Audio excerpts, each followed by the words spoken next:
Gandang umaga po, Vic at saka Jai at saka sa lahat ng mga nanonood at saka nakikinig sa programa.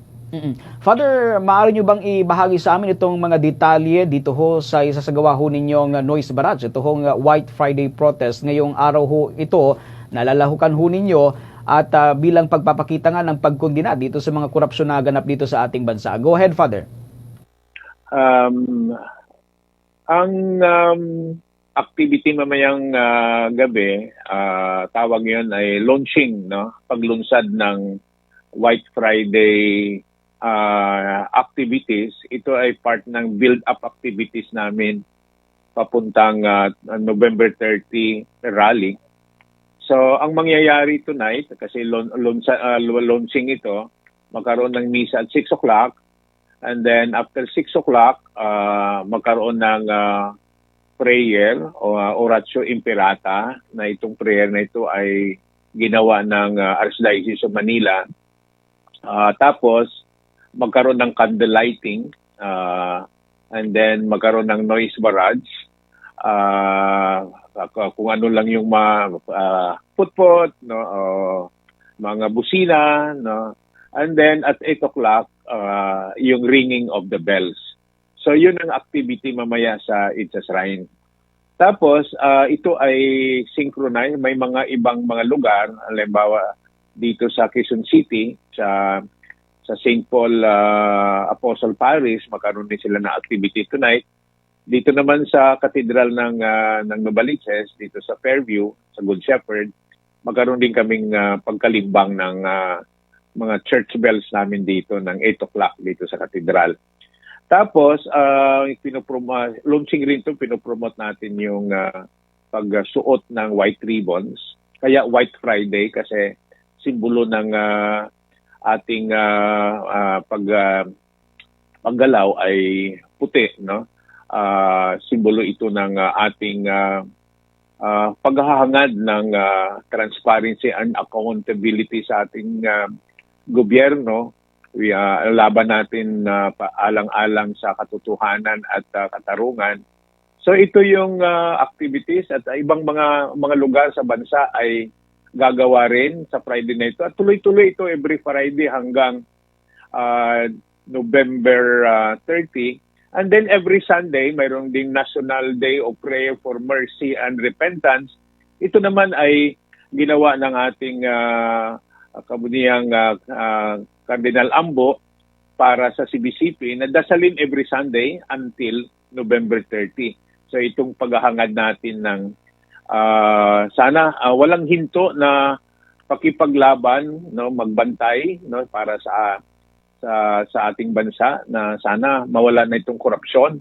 So dito sa Novaliches, pinangalanan namin itong gawain na ito na KKK, Kalampag kontra korupsyon. Father, I understand na hanggang Nobyembre at 30 pala itong White Friday protest na ito na isasagawa ho ng inyong grupo. Anyway, ano pa pong grupo yung mga inaasahang lalako sa aktibidad na ito, Father? Bukod ho sa inyo. Karamihan, kasi mayroon kaming, binuo namin yung Trillion Peso March Movement. Ito yung nagsimula ito, di ba, nag-rally noong September 21, which we organized. Tapos, ginawa naming movement para tuloy-tuloy na, hindi lang maghinto doon sa September 21. So, may coalition ito ng mga iba't ibang mga civil society organizations natin.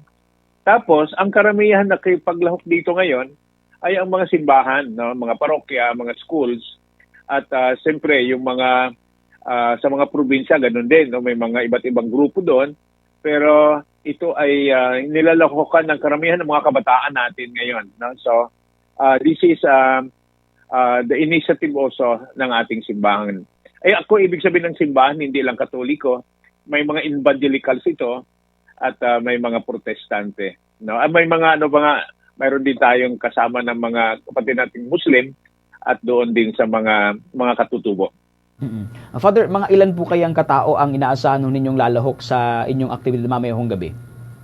Ito ay launching lang ito, hindi naman ganun karami. Siguro mga around 300 after the mass na parang paglunsad, giving signal na let us start our Friday activity, tawag White Friday, na magdasal, magkalimbang, para magsindi ng kandila, maglagay ng white ribbon, paalala na itong laban na ito ay walang hinto, tuloy-tuloy ito hanggang maabot natin yung pangarap na sana maging malinis na itong gobyerno natin.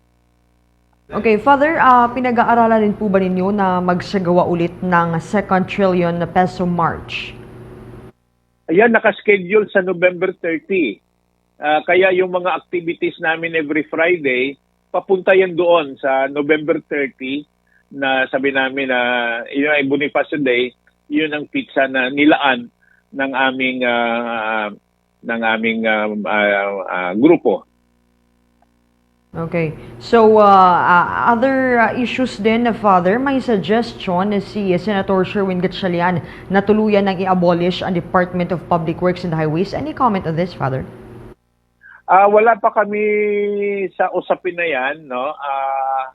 Ang demands ng amin ng trilyo peso March movement ay una, yung mabilis na pag-iimbestiga at sana tawag namin yun ikulong na, 'di ba, yung panawagan ng aming rally nung 21, sobra na, tama na, ikulong na. So yung one demand or call ay imbestigahan, tapos bilisan, tapos kung sino ang may kasalanan, talagang may hustisya.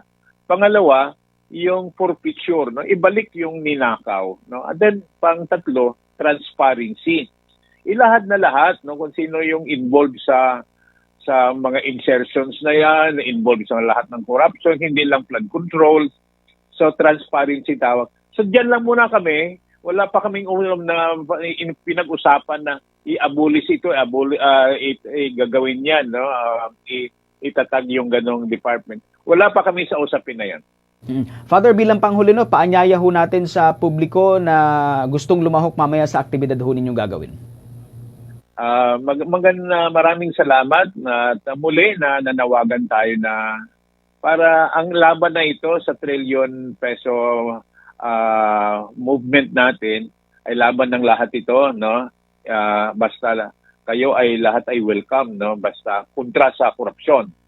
At pangalawa, pwede naman, kung hindi kayo makapunta ng shrine, pwede naman kayo maglagay ng ribbon sa inyong mga tahanan, mga sasakyan, at magsindi ng kandila sa mamayang gabi. At kung mayroon kayong pwede naman kayo magkalimbang kung ano, kaldero, o kung mayroon kayong busina dyan. So you can do it in your homes, in your office, or in your schools or in your parishes, no, wherever you are. Importante, masasabi mo, kasama ako dito, no? Dahil kung hindi tayo makilahok, itong bayan natin ay hindi ito uunlad. So kailangan talaga ang ating participation at ang ating active na pakikialam, no, para ang ating gobyerno ay maging With that, Father, maraming panawagan. And lastly, magdasal tayo kasi ang Diyos lamang ang makabigay sa atin ng tamang solusyon sa ating mga suliranin. Thank you very much. With that, Father Tony, maraming salamat po sa pagpapaunlak sa panayam nito. Magandang umaga po. Magandang umaga po sa inyo lahat. Thank you.